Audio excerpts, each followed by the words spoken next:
Take off your clothes. Take them off. Take them all off. Several women undressed for the Mama-san's inspection, to decide whether they'd be sent to brothels or massage parlors. But the girl standing at the end stubbornly refused to take her clothes off. Take them off quickly. Where is Gao Yun? She came here only to search for her older sister who had been sold away. Eventually, she learned that her sister had ended up in Rome's Chinatown.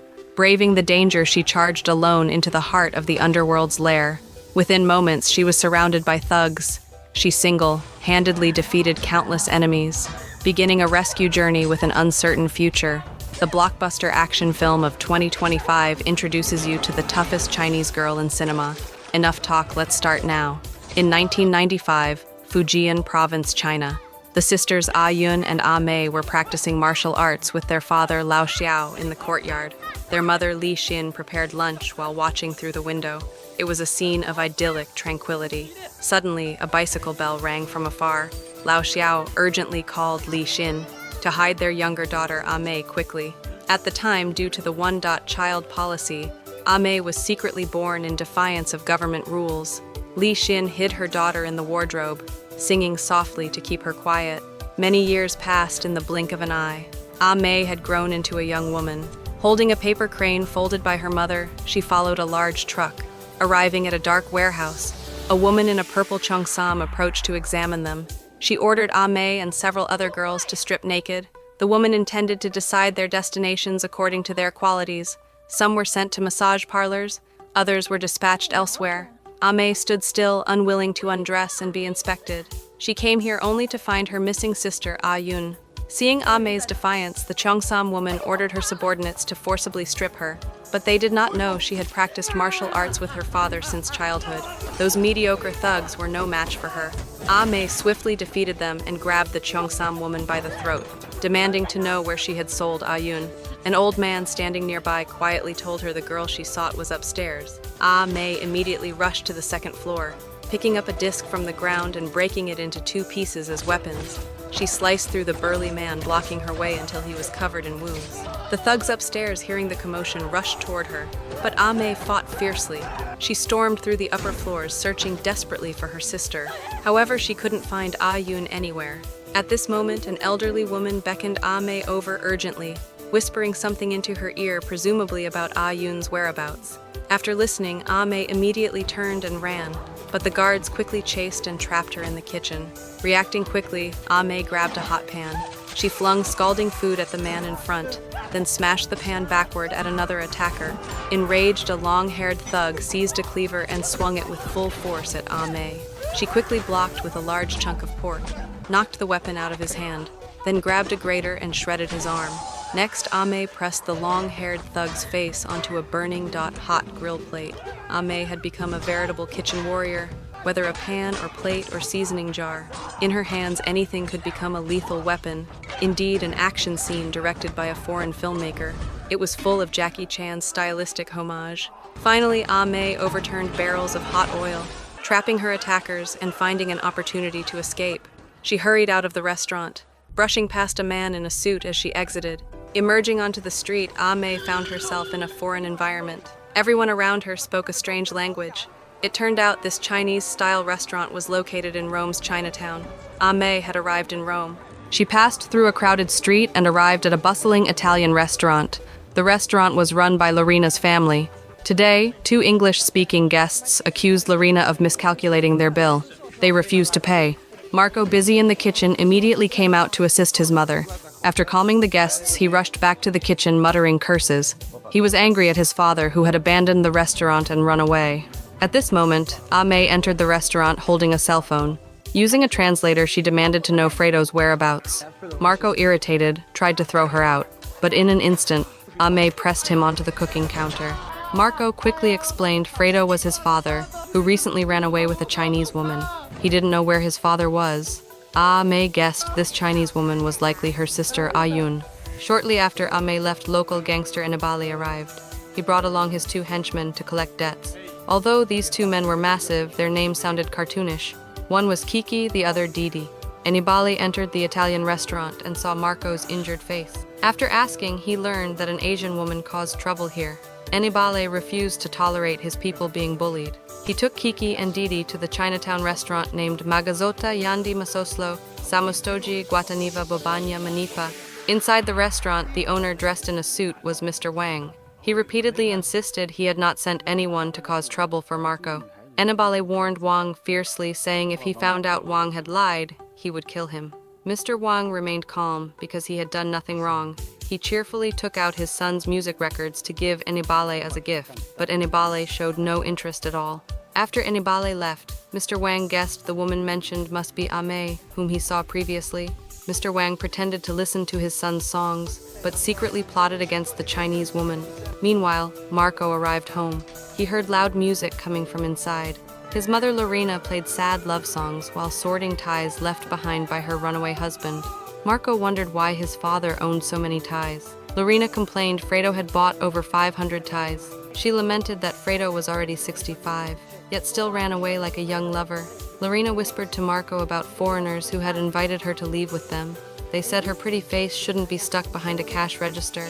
Marco, busy in the kitchen all day, never noticed his mother was so popular. He suggested she go traveling or meet her friend Chiara. Lorena angrily reminded her son that Fredo took all their savings. She had no money for travel. Besides, Chiara had died 2 years earlier. Marco suddenly realized his life revolved only around the kitchen and restaurant. He had become disconnected from the outside world. Lorena wasn't lying when she said she was popular. Even Anibale admired her greatly. Since Fredo left, Anibale frequently visited the restaurant to court Lorena. Marco disliked seeing his mother associating with these gangsters. He promised Anibale to save 500 euros per month to repay their debt in 6 or 7 years. But Anibale wasn't concerned about the money. He wanted to find the troublesome Chinese girl, to teach Asians whose territory this was. Anibale asked Marco to describe the woman's appearance. However, Marco couldn't recall clearly as he wasn't good at distinguishing Asian faces. Suddenly, Marco pointed outside and shouted, "That's the woman who attacked me." At that very moment, Ah Mei stood at the entrance. Kiki and Didi immediately chased after her. They followed her into a seafood market, but quickly lost sight of her. Didi, angered by Ah Mei's stealth, suddenly felt someone strike him with a salted fish. Ah Mei fought ferociously, battering Didi until he cried out in pain. Before he could react, Ah Mei had already broken his leg. Seeing his brother's misery, Kiki charged at Ah Mei. Kiki's size was nearly double Ah Mei's. He relied on brute strength to overpower her. Kiki swung a punch strong enough to dent a metal shutter. Ah Mei grabbed thorny roses nearby, whipping Kiki's arm viciously. In the end, these two cartoon-like brothers suffered a humiliating defeat. Anibale rushed over and saw his injured henchman. Furious, he went straight to a slum. There lived a tall African man named Mike. Mike owed Anibale a huge debt. Anibale promised to forgive Mike's debt if he caught Ah Mei. Otherwise, Mike would be sent back home, penniless. Meanwhile, Ah Mei captured Mr. Wang's translator and returned to Marco's restaurant. She threatened Marco, forcing him to drive to the suburbs. Upon arrival, she ordered Marco to dig a large hole. Marco, exhausted, complained endlessly as he dug. Suddenly, they found a plastic sheet. Underground. Ah Mei jumped into the hole, excitedly uncovering it. Underneath the sheet lay the corpses of Ah Yun and Fredo. They had been murdered and buried there. "You killed my sister, return her to me, return her to me," Ah Mei shouted. The translator tried to run away, but Ah Mei knocked him down with a shovel. Marco immediately grabbed him, demanding translation. He explained Ah Mei accused Fredo of murdering her sister. Marco angrily denied this. He argued that if Fredo was the murderer, why was he also buried here? Marco pressed the translator for answers. The translator claimed ignorance, urging them to ask Mr. Wang. He scrambled away from the scene. Ah Mei, holding her sister's body, drove off, leaving Marco behind. She took Ah Yun to their childhood dream destination by the sea, intending to cremate her there. Meanwhile, Marco called Anibale for help. Anibale, saddened by Fredo's death, decided to hide the truth from Lorena. She had just gotten over Fredo's betrayal and couldn't bear another blow. Marco showed no sympathy for his father. If Fredo hadn't chased after a young girl, he wouldn't have ended up dead. Anibale took Marco to an apartment. He unlocked the door, revealing a home Fredo had secretly rented for Ah Yun. Marco saw familiar household items inside, confirming Anibale spoke the truth. Fredo had taken their savings to establish another home for Ah Yun. On the bedroom table, Marco even found his own photo. Anibale gently told Marco Fredo made mistakes, but always loved him deeply. The next day, Marco grew increasingly upset. He believed his father was killed because he tried to rescue Ah Yun from Mr. Wang's grasp. Consumed by anger, Marco stormed into Wang's Chinatown restaurant with a kitchen knife. He demanded Wang pay for his father's life, but Marco had no fighting skills and was quickly thrown out by Wang's men. Ah Mei, hiding nearby, witnessed everything. She secretly climbed into Mr. Wang's delivery truck, returning to the room where her sister had lived. Ah Mei swore she would exact revenge for Ah Yun's murder. Meanwhile, Mr. Wang played mahjong downstairs in his restaurant. He proudly showed diners a poster advertising his son's upcoming concert. Wang boasted loudly, urging everyone to attend. A reckless customer mocked Wang sarcastically, saying Wang's famous son didn't even acknowledge him. He claimed Wang was an embarrassment to his son. This insult enraged Mr. Wang. He threw a serving tray, striking the customer's throat. Then he stuffed mahjong tiles into the man's mouth, ordering his men to drag the troublemaker out. Wang quickly regained composure, instructing his staff to print an additional 2,000 concert posters. He vowed everyone would recognize his son. At that moment, Ah Mei, dressed in her sister's clothes, disguised herself and approached Wang silently. However, a bodyguard swiftly kicked her away. Wang's men quietly surrounded her, trapping Ah Mei in the center. The fight scenes in this film were excellently choreographed. Though the actress was unfamiliar, her fighting style was remarkably agile and powerful. Ah Mei swiftly grabbed a thug's baton, skillfully fending off multiple attackers while advancing toward Wang. Obsessed only with revenge, Ah Mei didn't flinch even when struck repeatedly. She fought relentlessly like a machine immune to pain, yet she was outnumbered. Her strength inevitably depleted. Seeing her weakness, Wang's men surrounded and brutally beat her. Eventually, Mr. Wang ordered them to stop. Ah Mei, determined to continue, crawled forward defiantly. Wang whispered to his men, instructing them not to kill her in front of the customers. He ordered them to discreetly dispose of Ah Mei outside. Just as they dragged her out, Ah Mei grasped a shard of glass, stabbing a thug.